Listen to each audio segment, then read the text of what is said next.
Good evening, everyone. I'm the chairman of the 10 Mile River Scout Museum, Michael Drillinger, and I welcome you this evening to the 10 Mile River Scout Museum Presents. It's a program of virtual talks. 10 Mile River Scout Museum is located at the 10 Mile River Scout Camps in Narrowsburg, New York.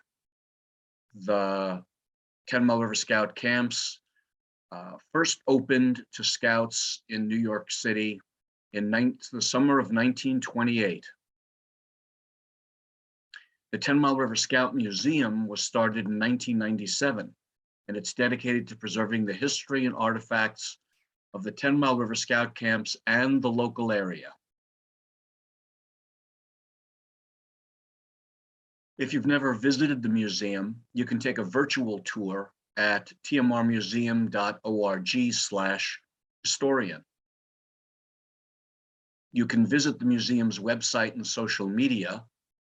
We're on Instagram, Facebook, Twitter, and we have a YouTube channel where you can see our past present programs, other interesting videos of the 10 Mile River Scout Museum.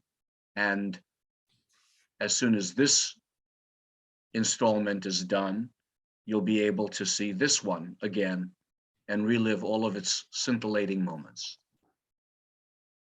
If you want to get in touch with us, this is the museum's phone number.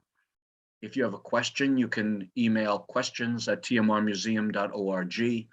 And if you want to get in touch with me, you can email chairman@tmrmuseum.org. We're using Zoom to present this program. And if you are using Zoom on your desktop computer, in the upper right-hand corner, you'll see where it says View. Click on that and choose Speaker View. Please turn your video off and make sure that your microphone remains muted. On the bottom of the screen, there's a chat box in the middle. If you click on that, it'll open the chat view on the side. And if you have any questions or comments, you can type them in the chat down here. We will try to get to all of your comments and questions at the end of the presentation. We invite you to consider becoming a member, and you can visit the museum website for more information about being a member of the TMR Scout Museum. Tonight, we have the privilege and pleasure of one of our summer co-directors, Mr. Glenn Pontier, back to talk about the Delaware River and the Catskills mountain streams. Glenn, in his life, has directed the Catskill Fly Fishing Center and Museum in Livingston Manor. He was the executive director of Sullivan Renaissance in Ferndale. He was the public informations officer for the Sullivan County in Monticello. He's been the news director for WVOS Radio in Liberty, and he was the longtime editor of the River Reporter in Narrowsburg. Glenn lives in Minisink Ford. It's with great pleasure that I turn the program over to Glenn. Give me a moment to stop sharing my screen and as I make Glenn presenter.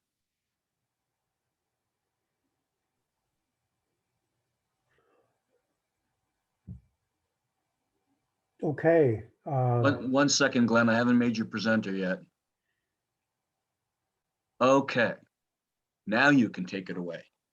All right. Well, I'm glad that I'm now the presenter. So we're going to talk a little bit about the Catskill Mountain area, and we're going to do it by talking about our incredible amount of water. Before I do that, I'm going to turn off my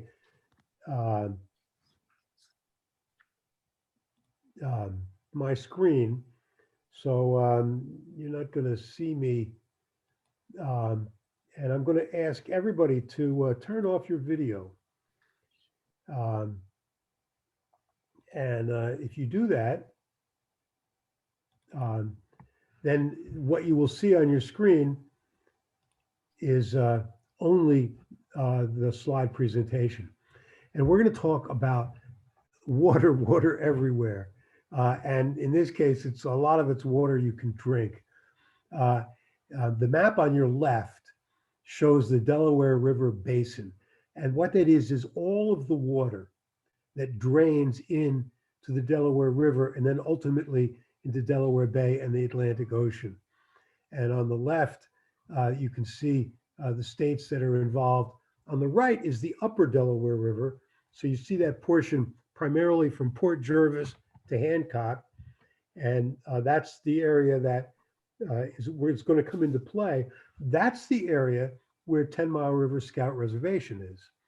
So the 10 Mile River flows into the Delaware River. And one of those streams that you see is the 10 Mile River flowing into the Delaware. We're talking about 12,000 plus square miles. It's in 4 states, Delaware, New Jersey, Pennsylvania, New York, a little bit in the state of Maryland. The Catskill Mountains, the Delaware River is the valley that separates the Pocono Mountains in Pennsylvania from the Catskill Mountains in New York.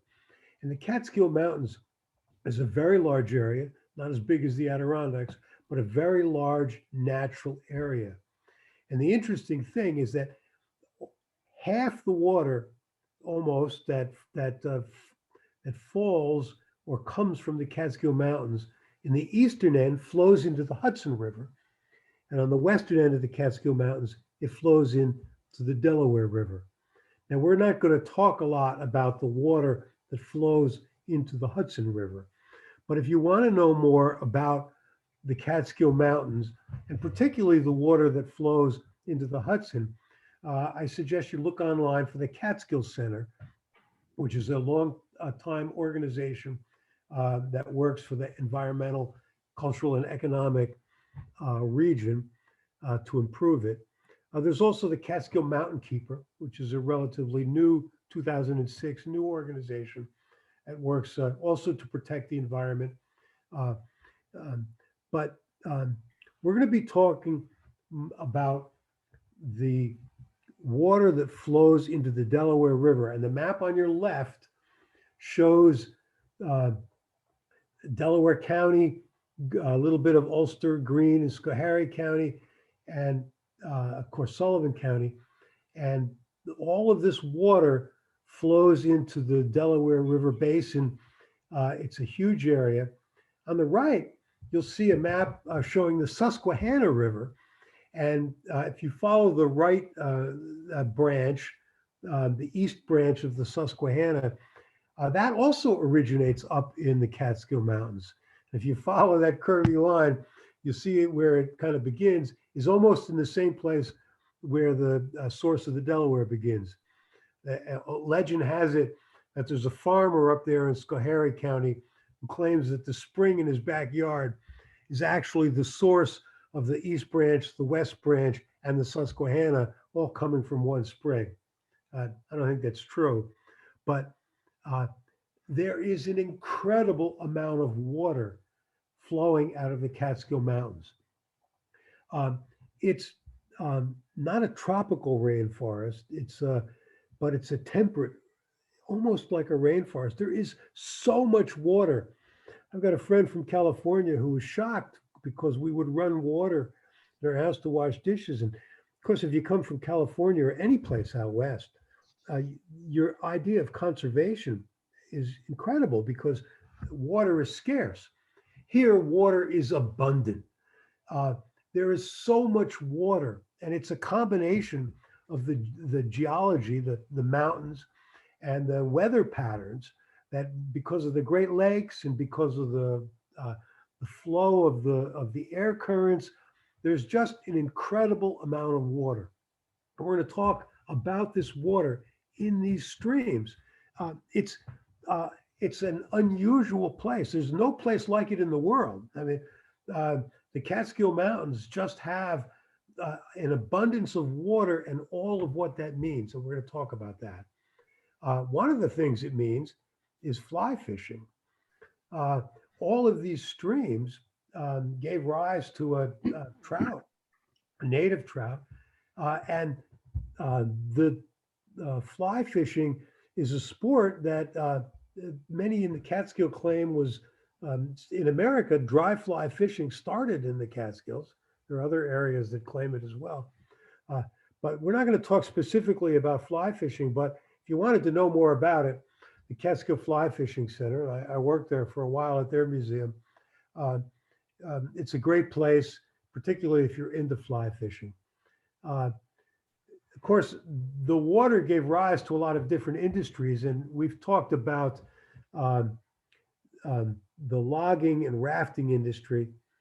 I talked about that, and there's a program of it on in our webinars list if you want to know about the rafts and the logging industry, which came from this region.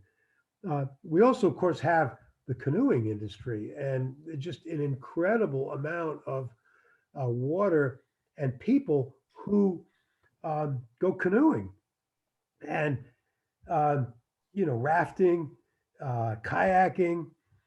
This is, of course, the Narrowsburg Bridge, and we're above the bridge, and people are getting ready to go under and then down to what's the Big Eddy. It looks like a big area where all the boats are.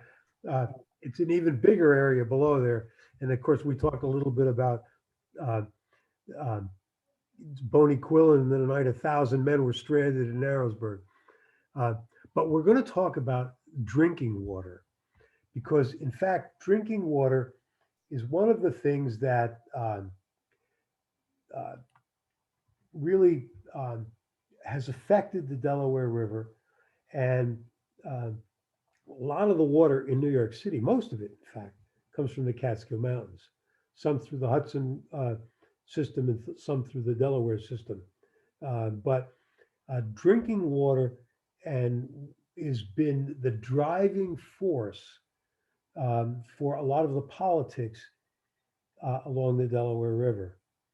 And again, if you look on the left, you'll see the New York City water supply and the reservoirs on the East Branch and the West Branch, Cannonsville and Papacton, and then you see the Neversink Reservoir.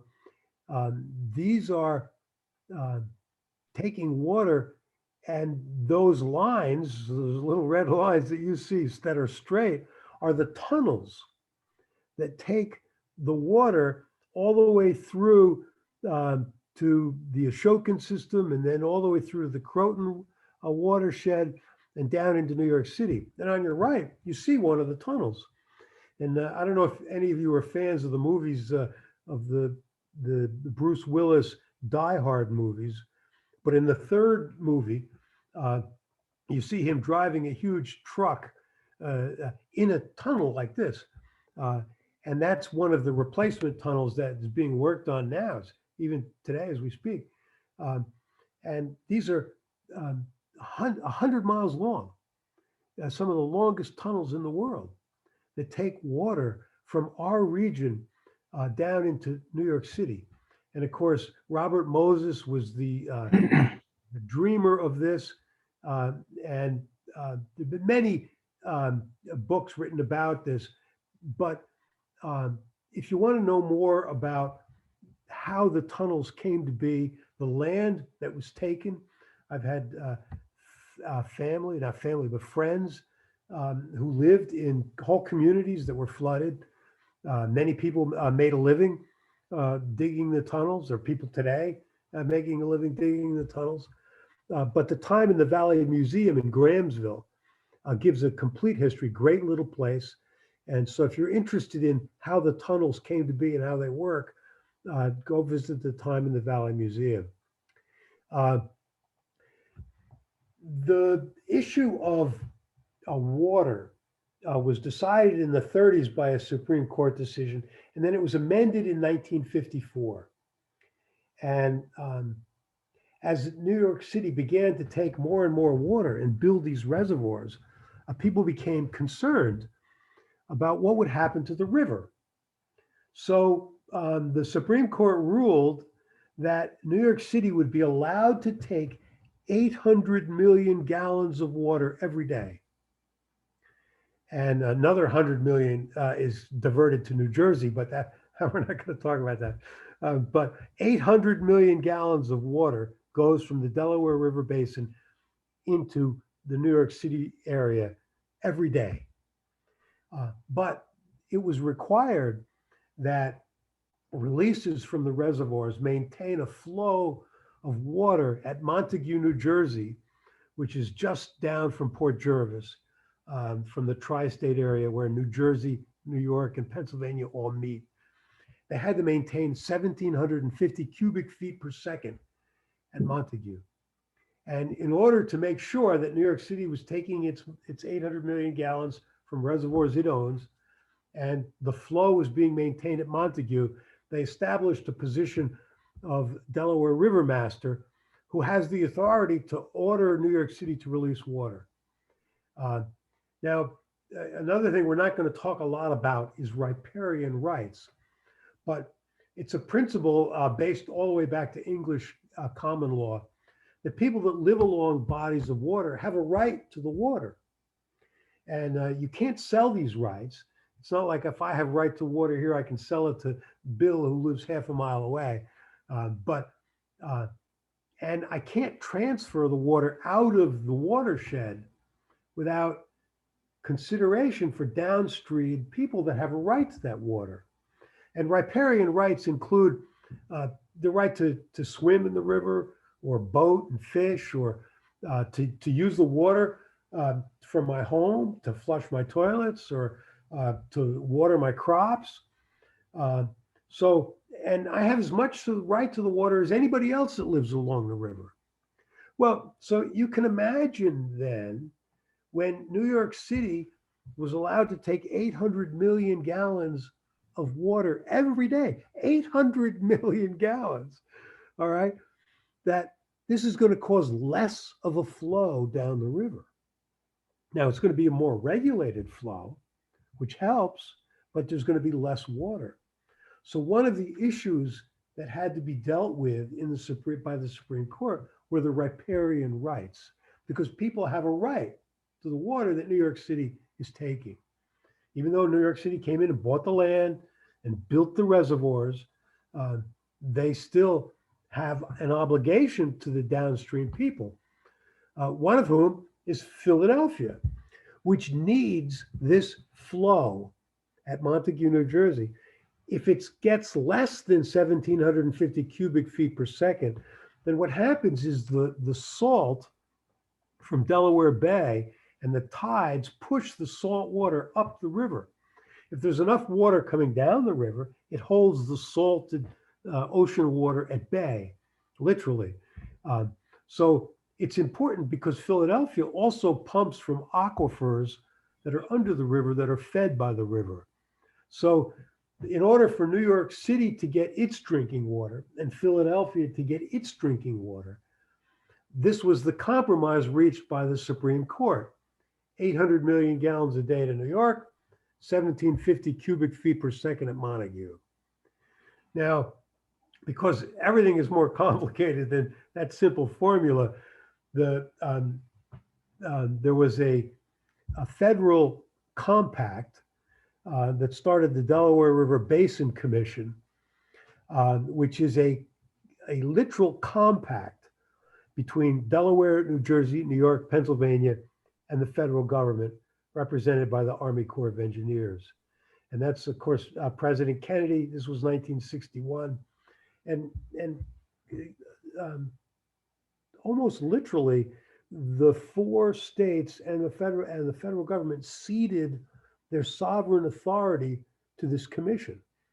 And the Delaware River Basin Commission has the right to regulate all water in the Delaware River Basin.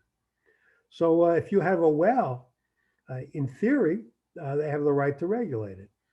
Now, they've never exercised that kind of right, but they're a more powerful commission than the Port Authority of New York and New Jersey, which is a pretty powerful organization itself.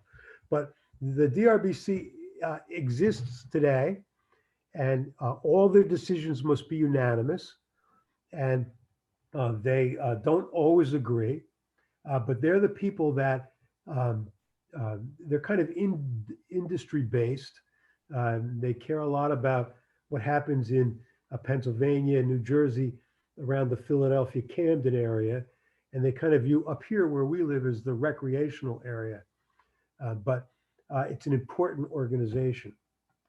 But what happens, and what happened after the 1954 decree by the Supreme Court, because they said, you know, there's never been a time when there wasn't enough water for New York to take its 800 million gallons and for Pennsylvania, for Philadelphia to get its, you know, guaranteed flow at Montague until the 1960s. And there was a worse drought. As a matter of fact, it's the worst drought that the region has ever seen. And there wasn't enough water for New York City to get its water and Philadelphia to get its water. So that was one of the problems with the Supreme Court decision. They based it on the hydrological information that they had, and then the climate changed. In 1955, there was another problem 1 year after, and that was incredible flooding caused by Hurricanes Connie and Diane. And I remember it.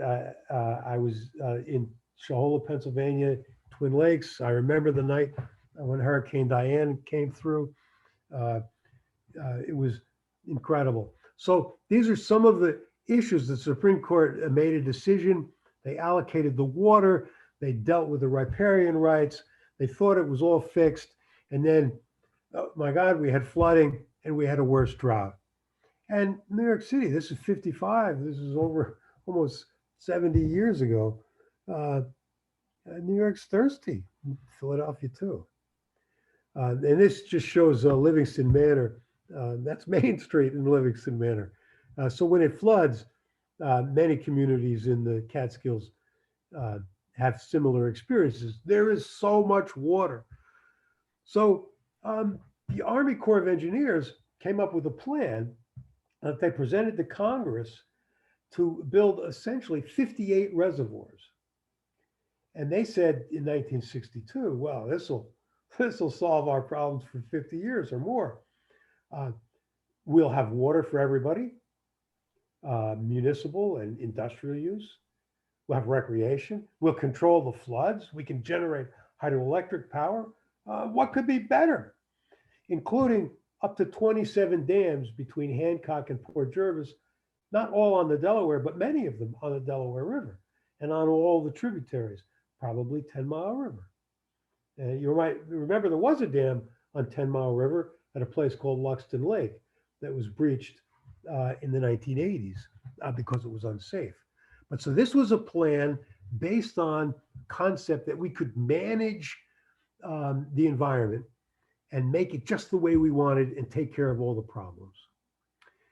So the number one centerpiece of this scheme by the Army Corps of Engineers was the Tocks Island Dam.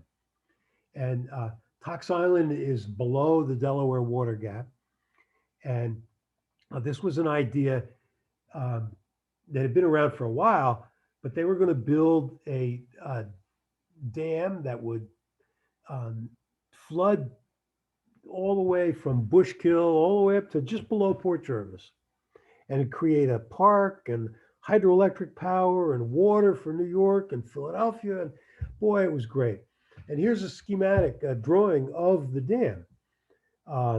And you can see it's done with a spillway over to the right.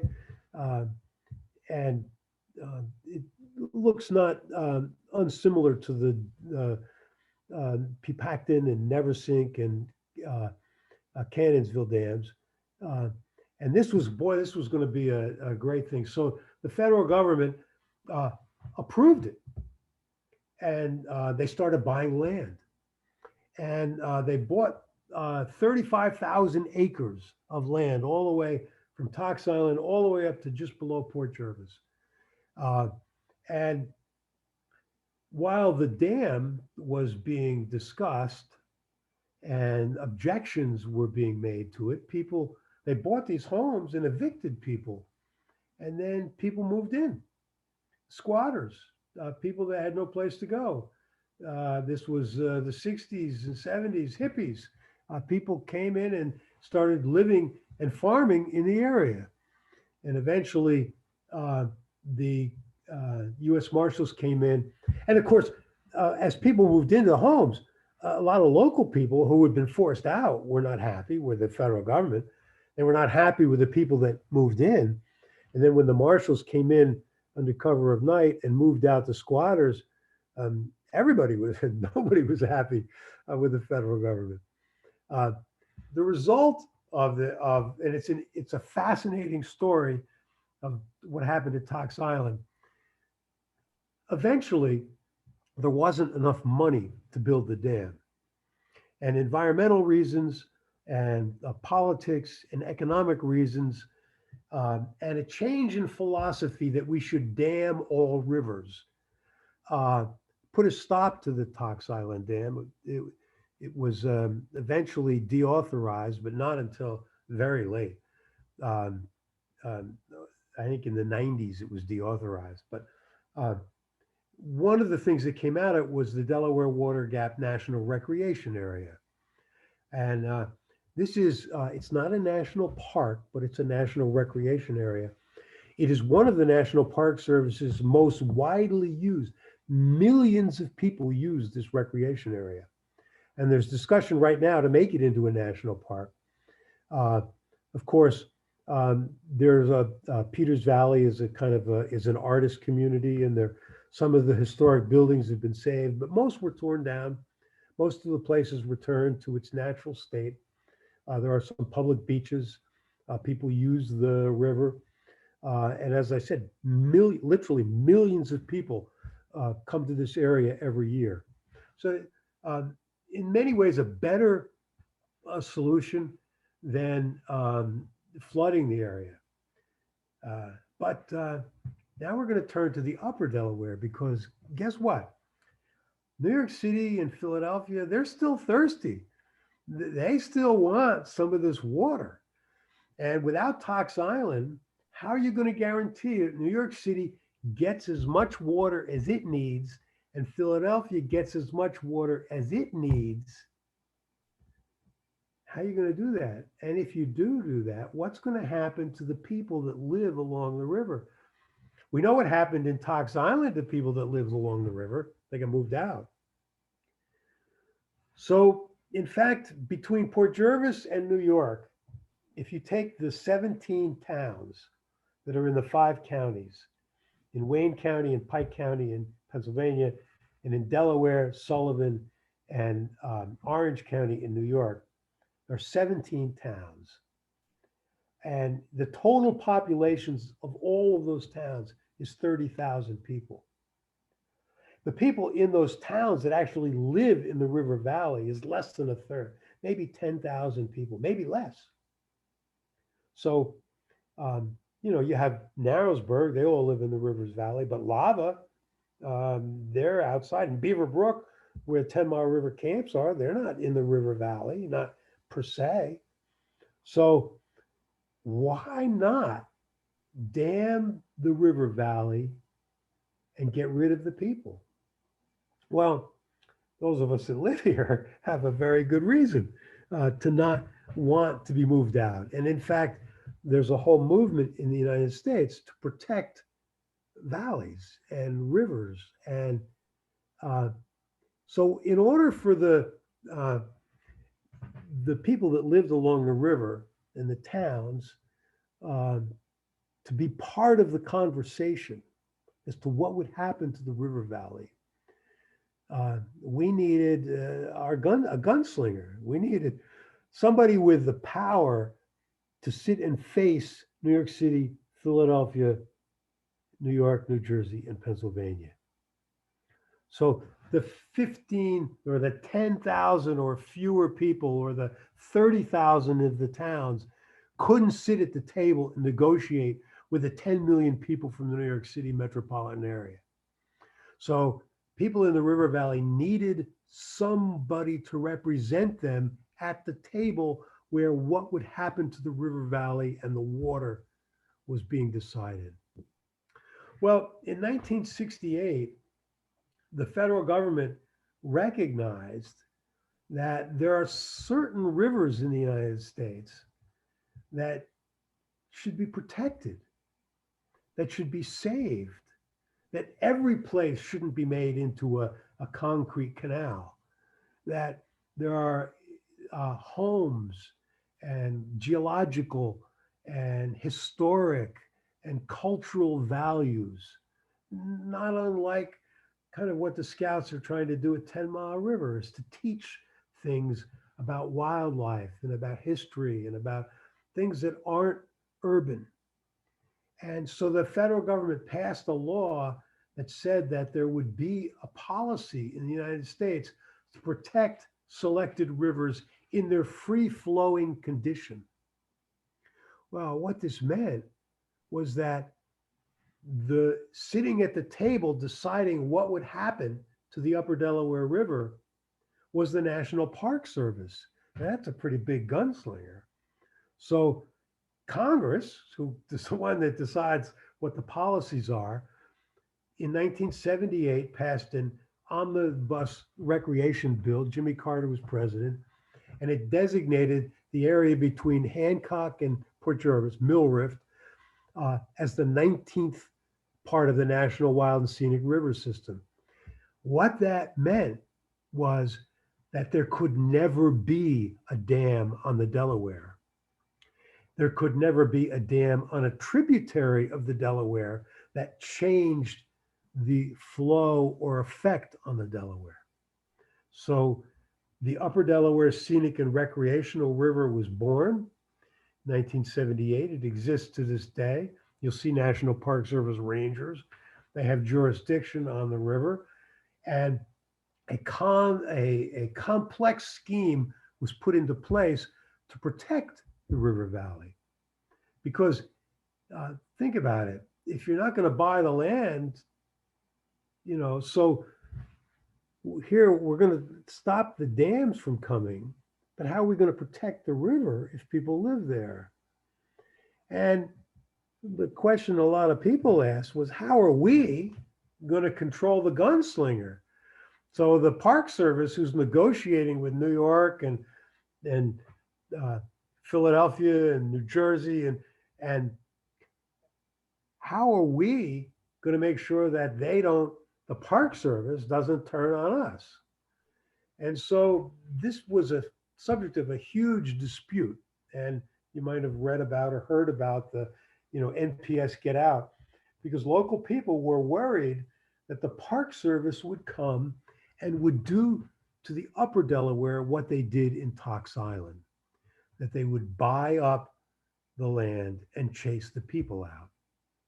And so after a long, hard effort, a river management plan to protect the river without the government buying it was put into place. And a complex scheme to protect the river and allow people to live here through zoning and planning and protections that each town is required to protect the river valley through its zoning and land use plans. And this is something the National Park Service had never done before. They weren't quite sure how to do it. They're still learning how to do it. And in order to guarantee that this would happen, an Upper Delaware Council was set up of the towns along the Delaware River.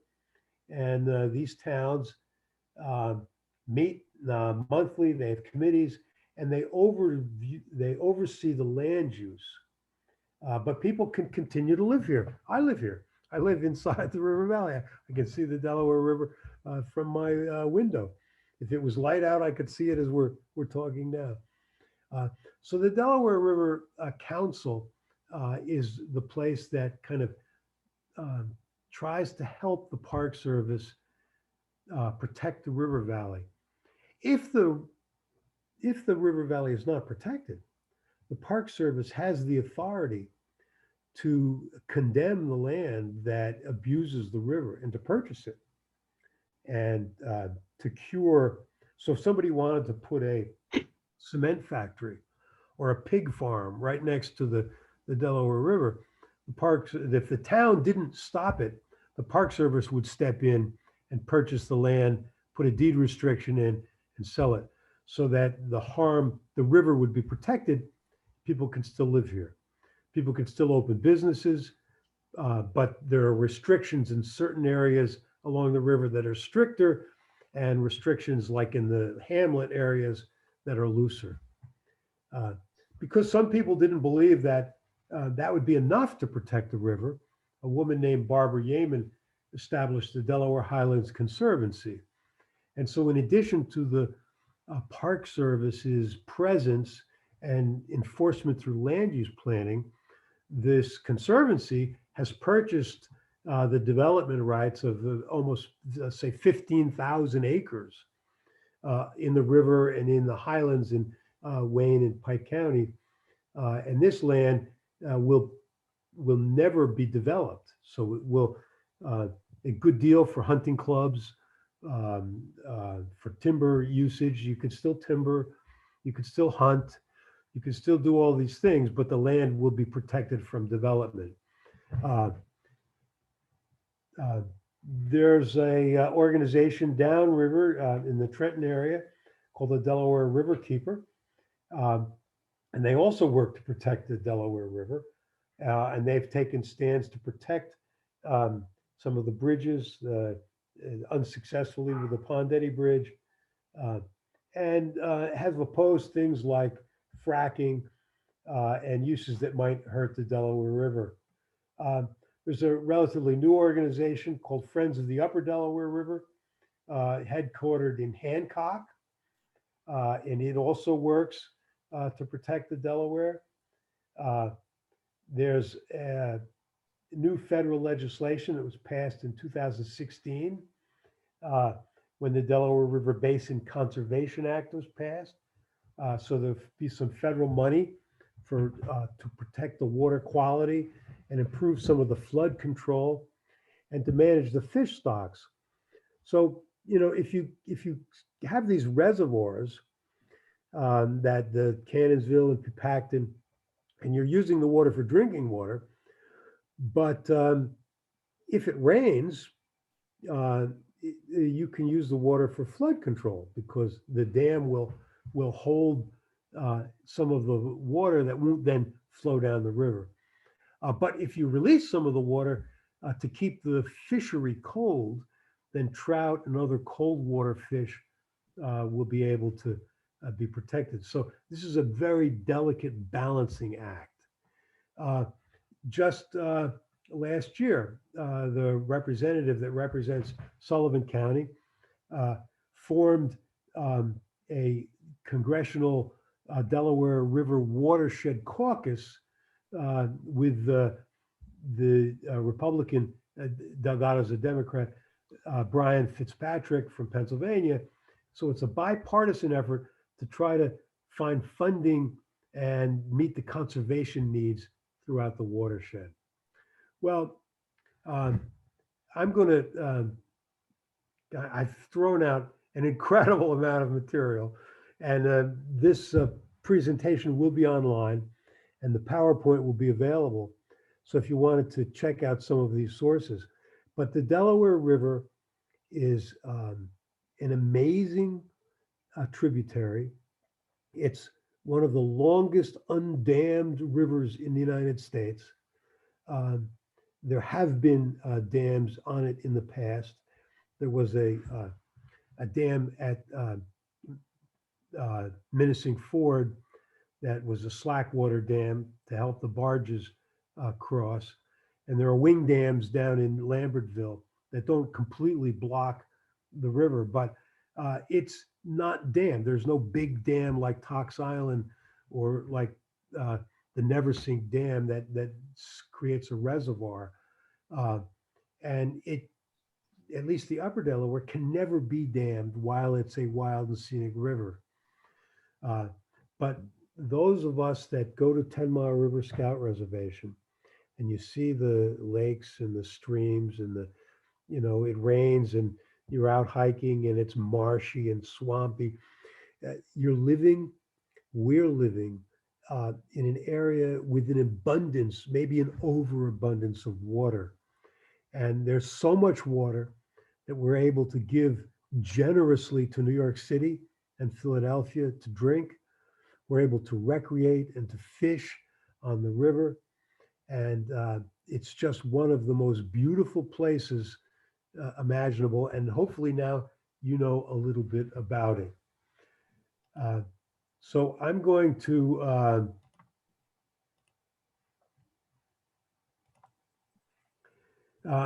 turn this program over to Michael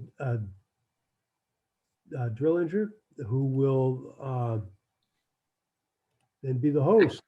Actually, if you would turn it over to Mitchell. I made you the host already, so you can turn it over to Mitchell. I can't anymore. I insist.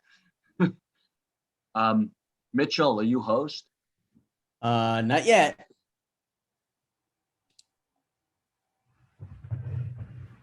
I have to find where you're hiding. Oh, there you are. Okay. I don't hide. Sometimes. There you go. Host away. Thank you, Michael. And more importantly, thank you, Glenn. It was a great presentation as always. And we always look forward to them. And we do have another one in a couple of weeks towards the end of the month now that we're into March. And I see that someone recommended when you're talking about the flow rate of the Columbia River, look at the flow rate of the Columbia River when speaking of Western rivers. And if anyone has any questions, we'd love to see them. Just type them into the chat room and I'll get them over to Glenn, read them out to Glenn, and he can talk about it. So we'll give everyone a second or two or a little bit longer to type in their questions and go for it.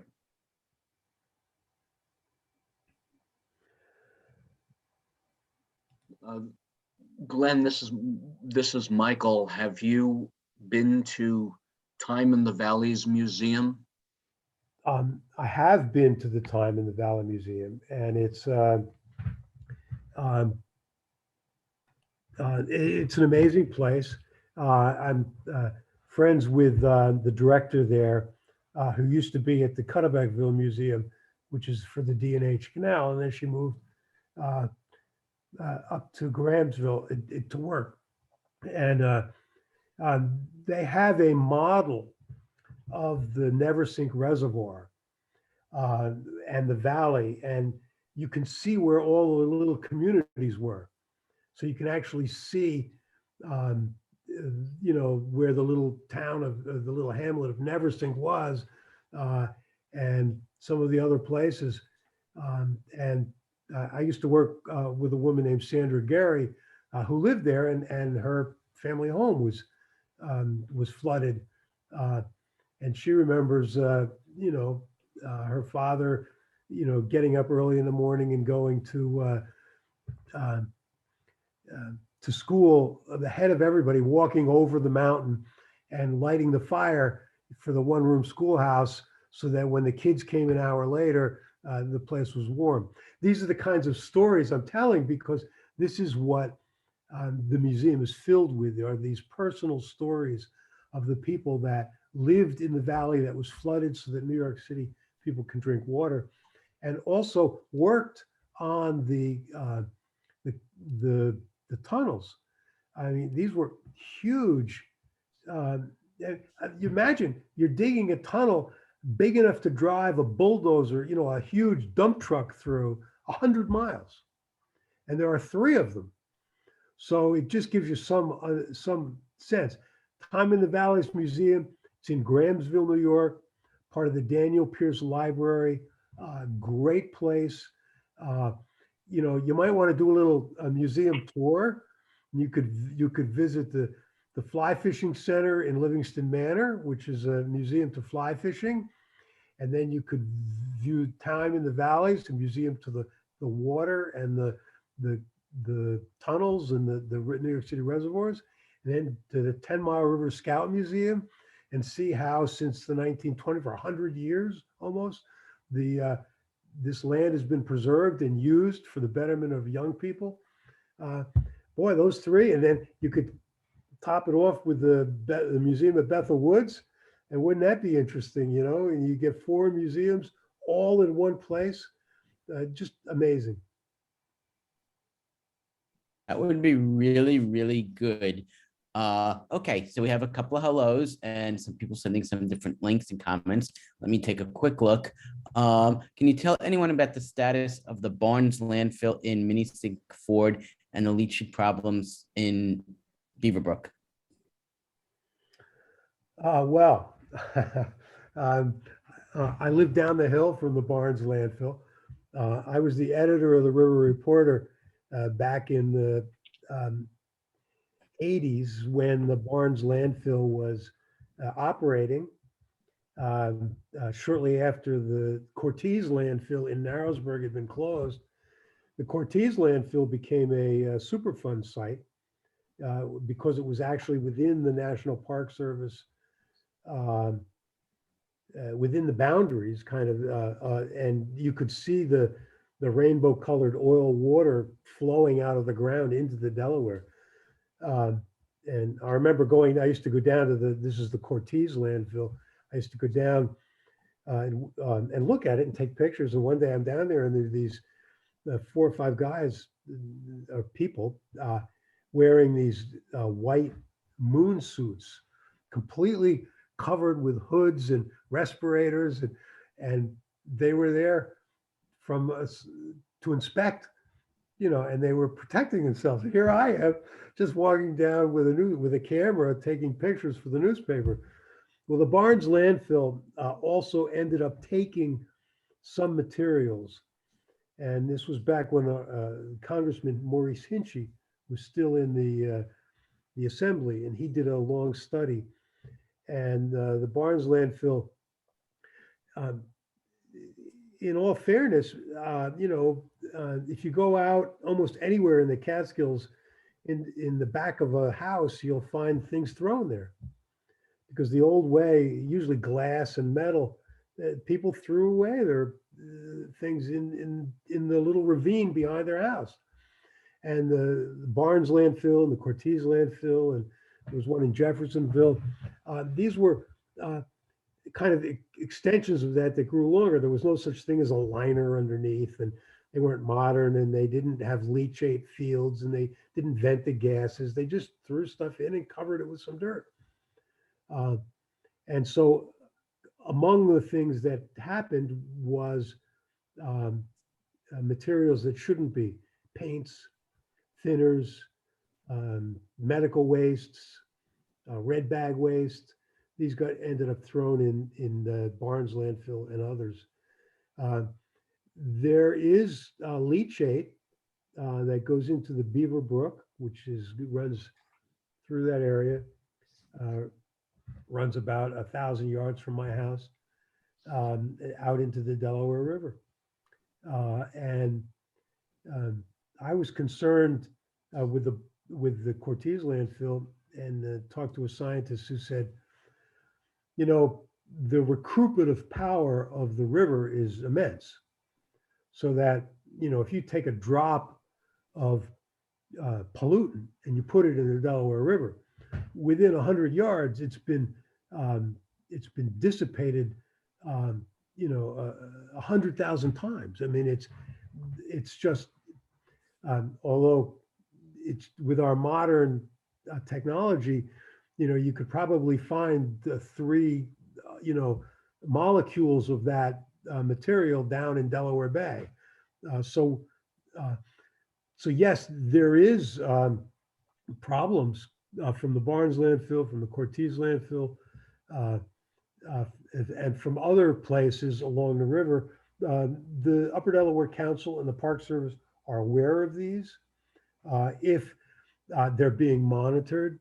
And if remedial action needs to be taken, there will be, as there was in the Cortez landfill. They came in and they remediated it. But all of this is water. New York City takes its drinking water above this. But there are people below us that take drinking water from the Delaware. Is it a concern? Of course. Is it a major concern that means that the river is unsafe? No, I was rafting last summer and swimming in the river and below the Barnes landfill. It's not a threat. Cool. Thank you, Glenn. We have a couple of other comments, and then I'll turn it back to Michael to wrap it up. So one person thanking us for the talks, and we appreciate that. And he also mentioned that he found the Montague River between the Howell and Lakewood had breeding trout, and they're also fighting to stop a 1 million square foot warehouse that will be built in the last 100-acre woods left in the town, and they understand a little bit more about the river now, so that's great.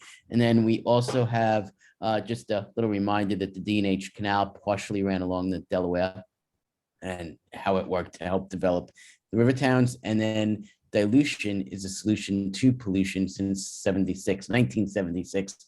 The Resource Conservation and Recovery Act prohibits such. And interesting comments. And that seems to wrap it up on the questions. So give me about 2 seconds or so, and I'm going to make Michael the host to wrap it up. And you'll learn a little bit more about the next talk we're doing with Glenn in a couple of weeks. Okay, Michael, take it away. Very good.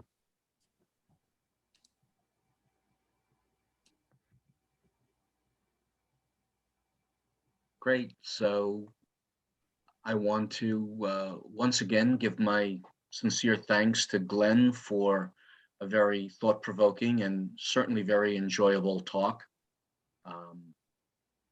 I'm always blown away by the breadth and depth of your knowledge, and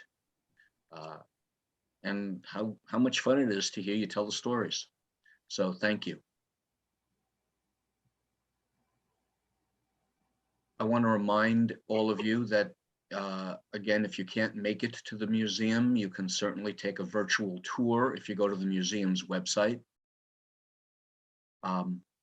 In 2020, we came out with this back patch commemorating COVID and how it closed 10 Mile River Scout Camp for the summer for the first time in almost 100 years. We still have stock, so you can still order a back patch if you're interested. And Scouts can earn the 10 Mile River Historical Trails Award by hiking at least 10 miles on the 10 Mile River Red Dot Trail and visiting the museum. If you enjoyed this program, we welcome your support. And if you're so motivated, you could visit tmrmuseum.org/donate or become a member. And I want to remind everybody again that you can interact with the museum at our website, our Facebook page, on Twitter, on our YouTube channel, where soon you'll see this program, and you can look back and see our vast collection of earlier and equally interesting programs. And we're also on Instagram.